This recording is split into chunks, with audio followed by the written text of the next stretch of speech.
Então, hoje nós temos como palestrante o Kleber. Ele vai nos trazer o capítulo 8. Bem-aventurados os puros de coração.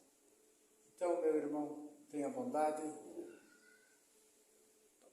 Senhoras e senhores, meus irmãos espíritas encarnados e desencarnados, nossos amigos que nos acompanham pelo YouTube ou pela internet, mais uma vez é um prazer que essa casa me proporciona, me dando mais essa abertura para que eu possa aqui falar um pouco do Evangelho segundo o Espiritismo. Na noite de hoje, o capítulo 8, Bem-aventurados os puros de coração. Que a paz do Mestre Jesus esteja conosco, que Maria Santíssima, nossa Mãe, cubra todos nós com seu manto de luz durante nossa palestra. Nesse capítulo, Jesus nos fala, deixar vir a mim as criancinhas, outro item, pecado por pensamento, adultério, verdade e pureza, mãos não lavadas, escândalos, se vossa mão é motivo de escândalo, cortai-a. E também tem a explicação dos Espíritos que também falam sobre vir a mim as criancinhas e bem-aventurados aqueles que têm os olhos fechados. Eu poderia ou deveria dissertar sobre cada um desses itens, mas trago a vocês nessa noite uma fala que, ao meu ver, engloba todo esse capítulo, porque na quinta-feira passada, entre um atendimento fraterno e outro, eu abri minha pasta e comecei a contabilizar quantos atendimentos fraternos eu e meu mentor já fizemos aqui nesta casa, e chegamos à conclusão que mais ou menos 300 atendimentos fraternos. E aí me deu uma luz para eu aproveitar todo esse aprendizado que nós temos durante o atendimento fraterno, e comecei a rabiscar a minha palestra. E eu vou me basear aqui naquilo que a gente vem conversando já nesses 300 e poucos atendimentos fraternos. Então, assim, mobilizando assim a nossa vontade para realizar as mudanças necessárias em nosso coração, eu cheguei à conclusão que é necessário superar o nosso auto-engano, mobilizando assim a nossa vontade, esforçando-nos para realizar a nossa mudança, superando as nossas limitações, em maior ou menor intensidade que todos nós trazemos. E que somente é possível essa mudança real pela prática do princípio do Evangelho, ensinado pelo nosso Mestre Cristo Jesus, o qual nos diz: vigiai e orai, para não entreis em tentação. Jesus nos fala que são necessários a vigilância e a oração, para não entrarmos em tentação. Aí eu pergunto, qual é a nossa maior tentação? É a tentação da acomodação nas doenças que mantemos, não realizando ações para mudar a nossa vida para melhor, realizando a nossa própria vigilância e oração, de modo a superar as nossas limitações, e a partir daí, todas as demais tentações são consequência dessa. E podemos superar essas tentações trabalhando a nossa intimidade. E como podemos superar nossas limitações? Tornando a nossa vida repleta de sentido. Mas como? A partir da vigilância interior. E como desenvolver essa vigilância interior? Trabalhando o nosso autoquestionamento, a fim de tomarmos contato com as nossas escolhas subconscientes, tornando-as conscientes, superando a rebeldia em relação à vida, devido ao condicionamento automático que fazemos do nosso subconsciente. tendemos a ter respostas repetitivas, pois estamos condicionados a fugir de nós mesmos. Estamos nos auto-enganando, porque vivemos voltado para as coisas externas, em um movimento de superficialidade, num processo de vida subconsciente, o qual nos atrapalha a nossa marcha evolutiva. É fundamental para nós que busquemos a nossa realidade interior. Só assim iremos superar a tendência à superficialidade. Nós nos preocupamos demais com a nossa aparência, com a aparência dos outros. E é isso que atrapalha a nossa marcha evolutiva. Então é fundamental buscarmos nossa realidade interior. Aliás, é fundamental buscarmos superar a nossa tendência a essa superficialidade e a fuga do nosso autoconhecimento, gerado pela vigilância interior. É importante que saibamos que, por mais subconscientes que sejam nossas ações que fazemos, ao valorizarmos as questões superficiais da vida, em detrimento das existências e profundas, elas são também escolhas que fazemos a todo momento. Simplesmente escolhemos subconscientemente, o que torna nossas escolhas automáticas. Por isso é importante observarmos nossas escolhas, no momento em que elas ocorram, para transformar esse automatismo. O simples fato de nós ficarmos atentos já se inicia a transformação da ação subconsciente em ação consciente.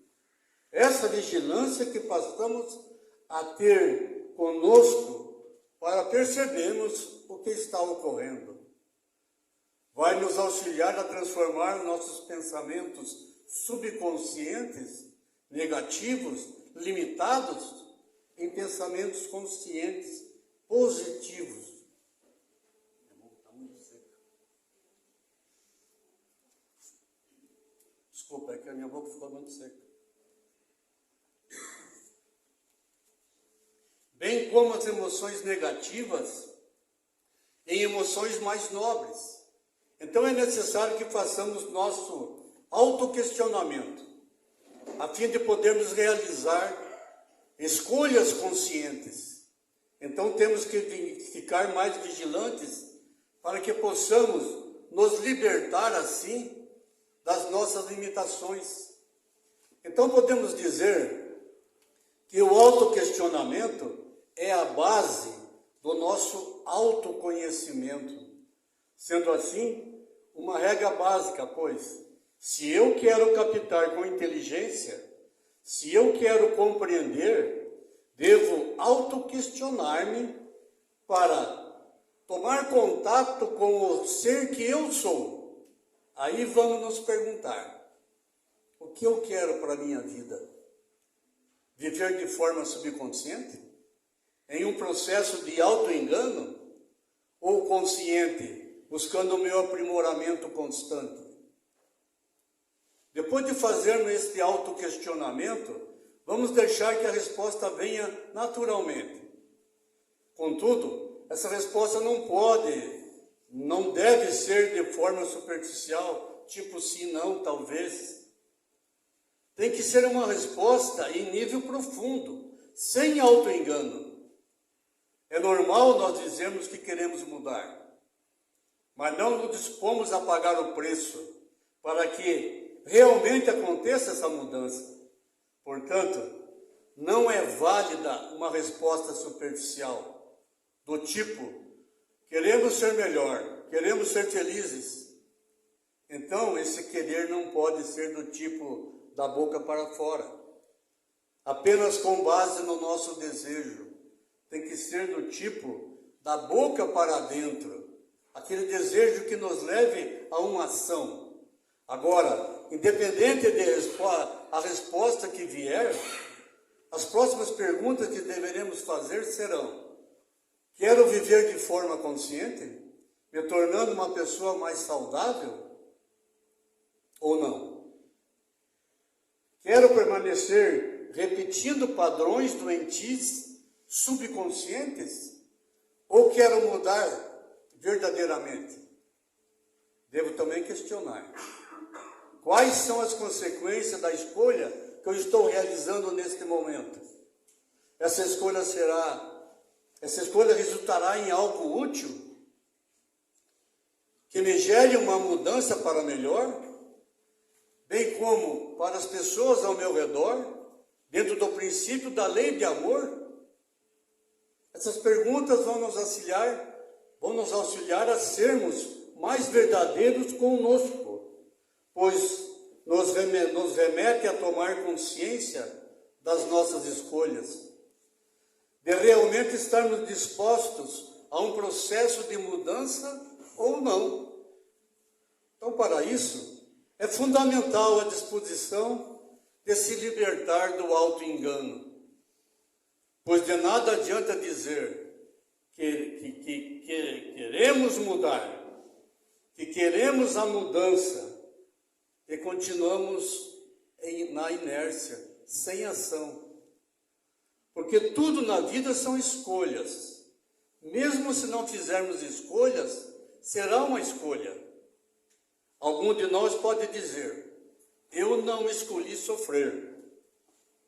Desculpa, mas escolheu sim.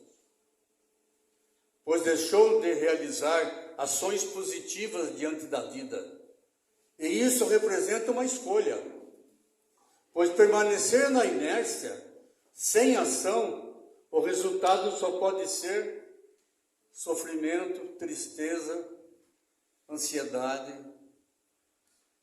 Todo esse autoquestionamento que eu estou fazendo é para permitir tomarmos consciência do nosso estado atual, ou seja, nossos hábitos subconscientes, nossos hábitos involuntários, os quais nos prejudicam a nossa evolução, o nosso estado de consciência que queremos alcançar. Então, meus irmãos, quero aqui ressaltar também que essa vigilância nós devemos realizá-la não só nos momentos de dificuldade, de tristeza e outros momentos difíceis do nosso dia a dia, mas sim em todos os momentos. Essa prática da vigilância é um movimento que temos de estar sempre questionando, para que tomemos consciência dos nossos pensamentos e sentimentos. Devemos questionar se aquele pensamento ou sentimento é útil, é positivo, é algo que vai agregar valor para mim? É essa vigilância constante que nos garante o êxito no processo de mudança para melhor. Assim sendo, façamos sempre duas perguntas. O que eu estou pensando e sentindo nesse momento de minha vida? Ao respondermos essa pergunta, estaremos focando o aqui e o agora, de modo a tomarmos consciência das nossas escolhas, com o objetivo de dominarmos nossos pensamentos e nossas emoções. Outra pergunta que deveremos fazer: o que quero para mim neste momento? Ao respondermos essa pergunta, também teremos que refletir se queremos continuar a pensar e a sentir a mesma coisa ou queremos mudar, de forma a reforçar os nossos pensamentos positivos e mais nobres, reformulando quando forem negativos, limitadores. Então, meus irmãos, mais uma vez, temos que superar nossos limites. Aí sim conseguiremos realizar nossas mudanças. Vejam que temos o estado atual em que mantemos pensamentos e sentimentos subconscientes, mas a nossa vontade é de mudança. é de realizarmos mudança. E para isso devemos superar o nosso auto-engano. É nesse momento que devemos cultivar nossos pensamentos conscientes, mais saudáveis, com emoções mais nobres possíveis. Eu desejo de coração que acreditem que é possível obtermos resultado positivo, fazendo o autoquestionamento, o nosso autoquestionamento, da maneira como vim até aqui descrevendo os passos. Só assim iremos superar nossas limitações, realizando de razão consciente para podermos dominar nossos pensamentos automáticos, subconscientes, em pensamentos conscientes. Estaremos assim transformando nossas limitações em oportunidades de aprendizado e desenvolvimento.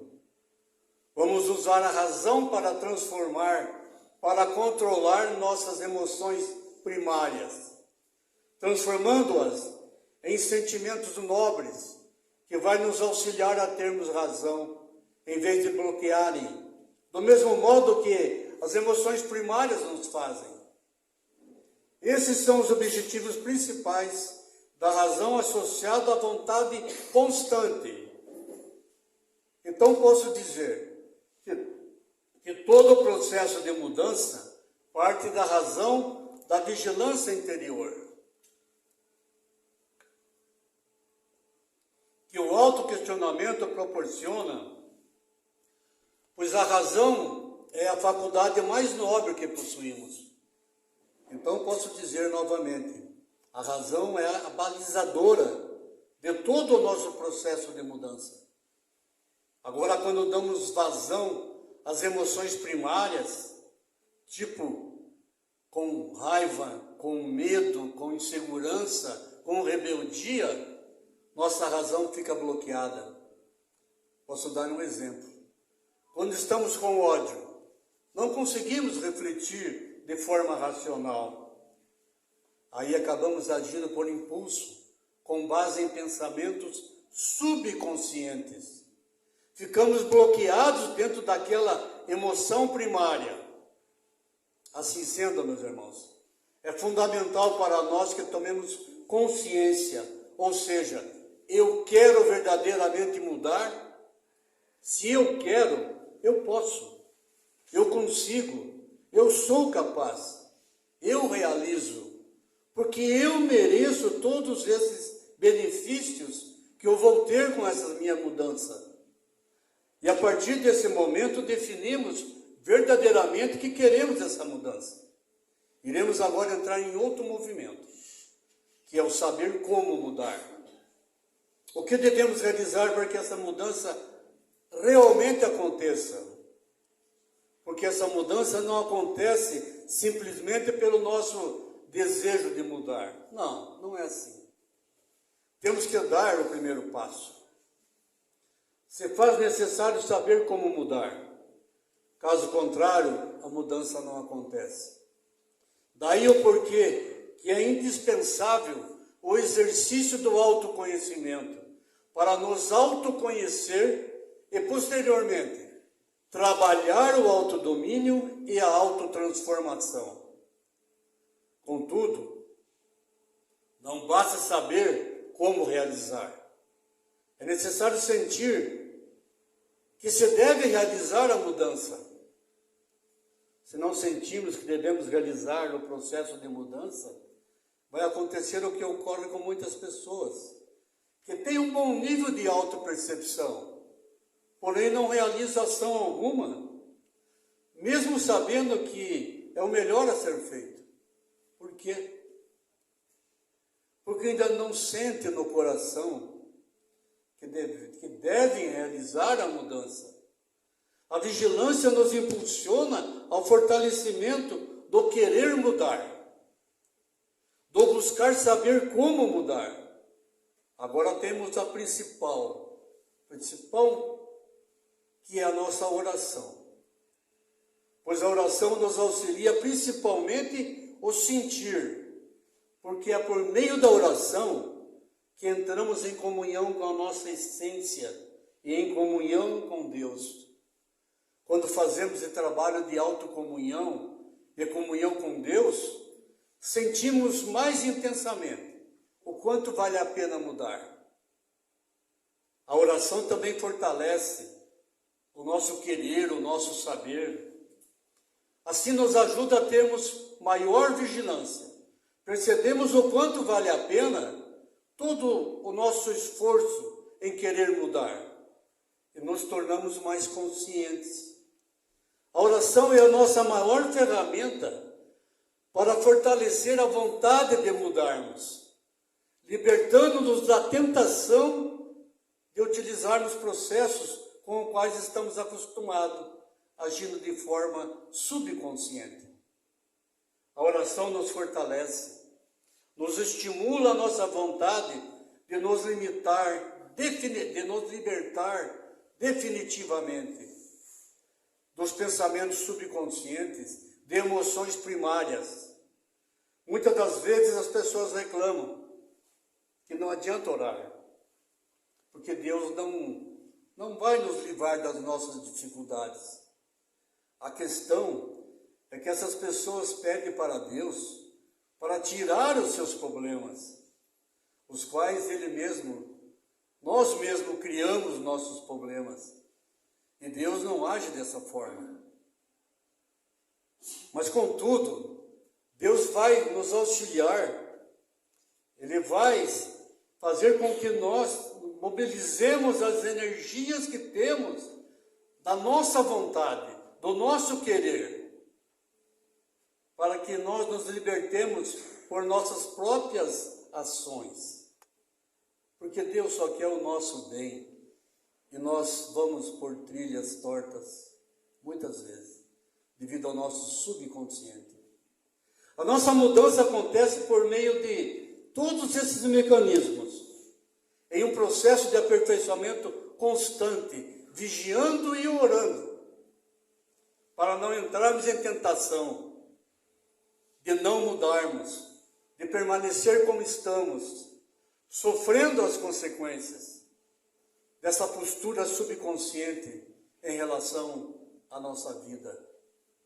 Para que possamos superar a postura subconsciente em relação à vida, devemos nos libertar dos ganhos secundários da acomodação.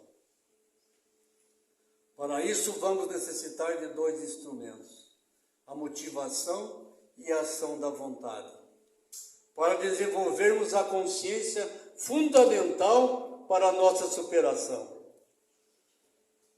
Superação das doenças emocionais e também das vinculações obsessivas. Que ações devemos realizar para que isso aconteça? Aqui quero utilizar uma analogia para que eu possa melhor me expressar. Imaginemos a saúde emocional nossa em um topo de uma montanha. A consciência nossa é o ato de subir nessa montanha. E a subconsciência é o ato de ficarmos no pé da montanha, deitado, aguardando que aconteça algo mágico e nos coloque no topo da montanha. Para no desenvolvimento da nossa saúde emocional, capaz de produzir uma vida plena, de sentimento de felicidade, não basta desejá-la. É necessário todo um movimento em direção àquilo que queremos. Não tem como chegar no topo da montanha sem estar dispostos a subi-la, sem estarmos dispostos a subi-la. Essa disposição de subir a montanha depende da motivação e da nossa vontade. O primeiro passo no processo de mudança de consciência ação para se criar um ideal. Isto é, meditar naquilo que queremos para a nossa vida. A idealização é o querer em nível inicial, fácil de ser definido. Basta parar um pouco e pensar. pensar no que queremos para a nossa vida, nos aspectos de saúde emocional, nos nossos relacionamentos e em tudo. Esse querer inicial é o divino dentro de nós, se manifestando, conforme nos diz a resposta da questão 115 do Livro dos Espíritos, onde Kardec pergunta: entre os espíritos, uns foram criados bons e outros maus?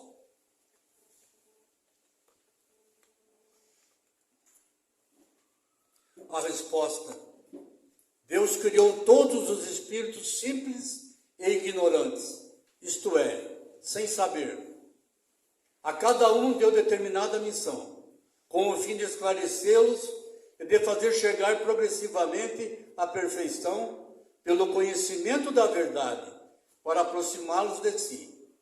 Nesta perfeição é que eles encontram a pura e eterna felicidade prometida. Essa é a resposta. Portanto, meus irmãos, está intimamente gravado em nós o movimento de buscar a felicidade. Já vem conosco, conforme diz a resposta. Pois esta é a nossa meta final, buscarmos a nossa felicidade, em sã consciência. Todos nós desejamos ser saudáveis e felizes. Por isso não basta a idealização, é necessária a realização. Ou seja, ação para se tornar real ou ideal. A realização é o querer com base na ação. Sem a realização, a idealização é apenas uma fantasia que imaginamos, com base no auto-engano. Esse é o problema, nosso auto-engano. Nos enganamos. Então a idealização é a realização. Existe a decisão de mudança. Devemos decidir quando vamos começar a realizar as ações para que o ideal que almejamos seja alcançado. Lamentavelmente, a grande maioria de nós quer mudar, mas somente com base no desejo. Poucos de nós é que tomamos a decisão de mudar, em parte para a realização daquilo que desejamos. Trabalhamos para transformar desejo em ação. Por isso, muitas pessoas, ou muito de nós, fantasiamos coisas boas para a nossa vida. E com isso, estamos nos auto-enganando, acreditando que o tempo vai fazer com que as suas fantasias se tornem realidades. Assim dito, para transformarmos as idealizações em realizações, são necessárias a motivação e a ação da vontade. Sabemos que tornar um ideal já não é uma tarefa fácil, mas também não é tão difícil assim. Mas é muito trabalhoso. Requer de nós um movimento em direção àquilo que queremos. Tem também um detalhe muito importante, talvez o mais importante, aquele que vitaliza a preguiça. Fica muito mais difícil, devido à nossa acomodação. Processo que é fundamental que nós redefinimos essa posição de acomodação. Temos que redefinir esse modo de pensar, esse modo de ser. E para finalizar minha apresentação, quero deixar aqui dito que todos os recursos espíritas são canalizados em auxílio de todos nós, mas é evidente que só alcançaremos nossa mudança íntima se colocarmos em prática as ferramentas e as instruções de nos doarmos. Quem fez atendimento comigo vai lembrar disso. Não adianta ter as ferramentas, ter as instruções e deixar do lado. Não adianta vir aqui no lar receber toda esse material, todo esse ferramental, e do portão para fora esquece todo esse material maravilhoso. As ferramentas ficam enferrujando, nosso pensamento já perde o controle, voltamos para o subconsciente, esquecendo da nossa consciência. Então, nós temos que dar a nossa cota de colaboração também para esta casa e para nossos mentores espirituais. Pois de nada nos adiantará conhecermos a medicação, conhecermos as ferramentas que temos à disposição, se não a utilizarmos. Com certeza, os resultados serão ineficientes e ineficazes. E por fim, mas não menos importante, a terapêutica do Espiritismo, as palavras que temos no Evangelho, é para serem utilizadas no nosso dia a dia, e não somente admiradas. Que a paz do Mestre Jesus esteja conosco, e que Maria, nossa mãe, cubra-nos com seu manto de luz. Que assim esteja. Muito obrigado.